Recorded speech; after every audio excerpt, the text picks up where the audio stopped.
जंगल के किनारे माँ काली का एक प्राचीन मंदिर था।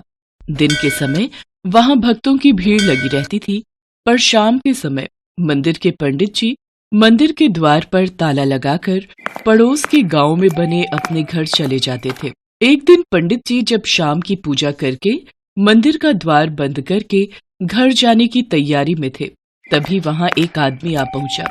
जय माँ काली पंडित जी, बस 2 मिनट अगर आप कहें तो मैं माँ काली के दर्शन कर लूं। कर लो बेटा, पर जल्दी करना। शाम के समय जंगल के आसपास चोर उचक्के घूमते हैं, इसलिए मैं भी इस समय तक गांव लौट जाता हूं। बस हो गया पंडित जी, माँ काली के दर्शन करके धन्य हो गया। अच्छा, मैं चलता हूं। वास्तव में वो आदमी कोई साधारण इंसान नहीं था, बल्कि उसी जंगल के नजदीक बने एक दूसरे गांव में रहने वाला राजू नाम का चोर था। राजू कई दिनों से माँ काली के मंदिर में चोरी करने के बारे में सोच रहा था। आज पंडित जी के जाने के बाद वो मंदिर का ताला तोड़कर माँ काली के मंदिर में लगा सोने का घंटा चुरा लेता है। हे माँ काली, आप तो जानती हो चोरी करना मेरे लिए कितना जरूरी है। अगर मैंने चोरी नहीं की तो घर पर मेरी पत्नी और दोनों बच्चे भूख से मर जाएंगे। कई दिनों से मेरे घर में चूल्हा भी नहीं जला है, इसलिए मुझे क्षमा करना। मैं आपके मंदिर से ये सोने का घंटा चुरा कर ले जा रहा हूँ। राजू मंदिर में से घंटा चोरी करके मंदिर के बाहर आ जाता है, पर अचानक उसके दिल में एक आवाज उठती है। नहीं नहीं, मेरा दिल नहीं मान रहा। पता नहीं, आज मंदिर में चोरी करते हुए मन बहुत बेचैन हो रहा है। मैंने कई बार बहुत से घरों में अमीर सेठ और पैसे वाले लोगों के घर में चोरी की है, पर कभी मेरा मन नहीं घबराया। आज ऐसा क्यों हो रहा है? कहीं ऐसा तो नहीं कि माँ काली मुझे कुछ कहना चाह रही हो? मैं ये घंटा चोरी नहीं कर सकता।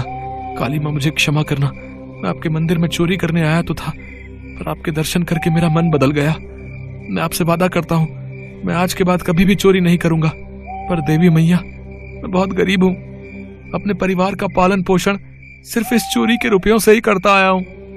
मेरी सहायता करना माँ, मैं दोबारा अपना रास्ता भटक न जाऊं। जय काली मैया। राजू ने काली माता के मंदिर से वो घंटा नहीं चुराया। वो खाली हाथ ही घर लौटता है और अपनी पत्नी को सारी बात बताता है। आपको लगता है माँ काली हमारी मदद करेंगी? हाँ सुनीता, मैं जानता हूँ माँ काली बहुत शक्तिशाली है। अगर उन्होंने मेरा हृदय परिवर्तन करके मेरी दिशा बदली है तो वो मेरी दशा भी अवश्य बदल देंगी। मुझे उन पर विश्वास है। कहते हैं भगवान पर विश्वास ही भक्तों को हर मुसीबत में लड़ने की हिम्मत देता है। कुछ दिन तक राजू, उसकी पत्नी और बच्चे सब भूखे सोते रहे। गांव के नजदीक एक नगर में सेठ मोहनलाल अपनी पत्नी के साथ रहते थे। वे भी माँ काली के परम भक्त थे। एक रात सेठ मनोहर लाल जब गहरी निद्रा में सो रहे थे, तब माँ काली ने उन्हें दर्शन दिए। माँ, आपके दर्शन पाकर मैं धन्य हो गया। पुत्र, मैं जानती हूँ कि तुम मेरे परम भक्त हो। मैं तुम्हें एक कार्य देना चाहती हूँ। पास के गांव में राजू नाम का एक गरीब आदमी अपने परिवार के साथ रहता है। तुम्हें उसके पास जाना है और उसकी मदद करनी है, ताकि वो मेहनत करके अपने परिवार का पालन पोषण कर सके। जो आज्ञा माँ। इतना कहते ही माँ काली अंतर ध्यान हो गई। अगले दिन सेठ मनोहर लाल राजू के घर का पता पूछते हुए उसके घर पहुंचता है। राजू, मुझे घर पर काम के लिए एक व्यक्ति की जरूरत है। क्या तुम मेरे घर पर काम करोगे? मैं आपको जानता नहीं सेठ जी, आपको किसने भेजा है? राजू, मैं जानता हूं तुम माँ काली के भक्त हो। वैसे ही मैं भी माँ काली का भक्त हूं। समझ लो, उन्हीं की आज्ञा से मैं तुम्हें लेने आया हूं। राजू समझ जाता है कि हो ना हो माँ काली ने उसकी मदद के लिए सेठ मनोहर लाल को उसके पास भेजा है। सेठ मनोहर लाल राजू के हाथ में खर्चे के लिए कुछ रुपए देते हैं। उसके पश्चात अगले दिन राजू सेठ जी के घर काम पर लग जाता है। राजू सेठ और सेठानी की खूब सेवा करता था। सेठ जी की कोई संतान नहीं थी। सेठ जी और सेठानी दोनों इस दुनिया में अकेले थे। एक बार सेठानी बहुत बीमार पड़ गई, तब राजू ने उनकी बहुत सेवा की। राजू बेटा, तुमने बीमारी के दिनों में मेरी बहुत सेवा की है, बिल्कुल मेरे अपने बच्चे की तरह। तुम्हारे आने से सचमुच हमें बहुत आराम मिल गया है। माँ जी, आपने और सेठ जी ने भी तो मुझ गरीब पर इतने उपकार किए हैं, उनके आगे तो ये कुछ भी नहीं। राजू को सेठ जी के घर काम करते हुए 1 साल बीत जाता है। सेठानी की तबीयत अब खराब रहने लगी थी। एक दिन वो सेठ जी से बोली, सुनो जी, मेरा अब कोई भरोसा नहीं है कि मैं इस दुनिया से कब चली जाऊं, पर मैं इतना जानती हूँ कि मेरे जाने के बाद राजू आपका पूरा ख्याल रखेगा। मेरी इच्छा है कि हम राजू को अपनी जायदाद का वारिस बना दें। वो तो ठीक है, पर तुम ऐसा क्यों सोच रही हो? तुम्हें कुछ नहीं होगा, तुम बिल्कुल ठीक हो जाओगी। पर वक्त को कुछ और मंजूर था। सेठानी दुनिया से चली गई। उनके जाने के बाद सेठ जी उदास रहने लगे। इसलिए राजू कभी कभी अपने दोनों बच्चों को सेठ जी के पास खेलने के लिए ले आता था। बच्चे सारा दिन सेठ जी के साथ खेलते थे।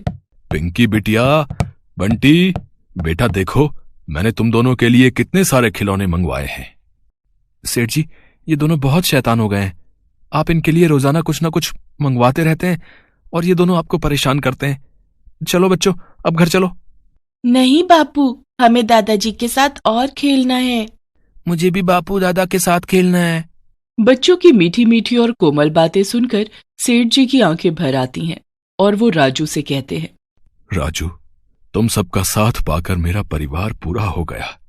सेठानी की इच्छा थी कि हमारी जायदाद के वारिस तुम बनो, और आज मैं सेठानी की इच्छा को पूरा करना चाहता हूं। जब तक मेरी जिंदगी के दिन बचे हैं, मैं तुम सबके साथ गुजारना चाहता हूं। अब से तुम कानूनन मेरे बेटे बनकर इस घर में रहोगे। मैंने वकील साहब को बुलवाकर सारी जायदाद तुम्हारे नाम कर दी है बेटा। सेठ जी, आप ये कैसी बातें कर रहे हैं? मुझे आपसे कुछ भी नहीं चाहिए। आपका इतना प्यार पाकर मुझे सब कुछ मिल गया। मां काली ने आपसे मिलवाकर मेरे जीवन में ढेरों खुशियां दे दी। मुझे कुछ नहीं चाहिए सेठ जी। बेटा, मैं नहीं चाहता कि सेठानी की इच्छा अधूरी रह जाए। क्या तुम सेठानी को अपनी मां नहीं मानते थे? सेठ जी की बातें सुनकर राजू रो पड़ता है। अब राजू अपने परिवार के साथ सेठ जी का बेटा बनकर उनके घर में ही रहने लगा। जिंदगी के आखिरी वक्त में सेठ जी ने बेटा, बहू और पोते पोती का सुख देख लिया और इस दुनिया से चले गए। राजू एक बेटे की तरह सेठ जी का अंतिम संस्कार करता है।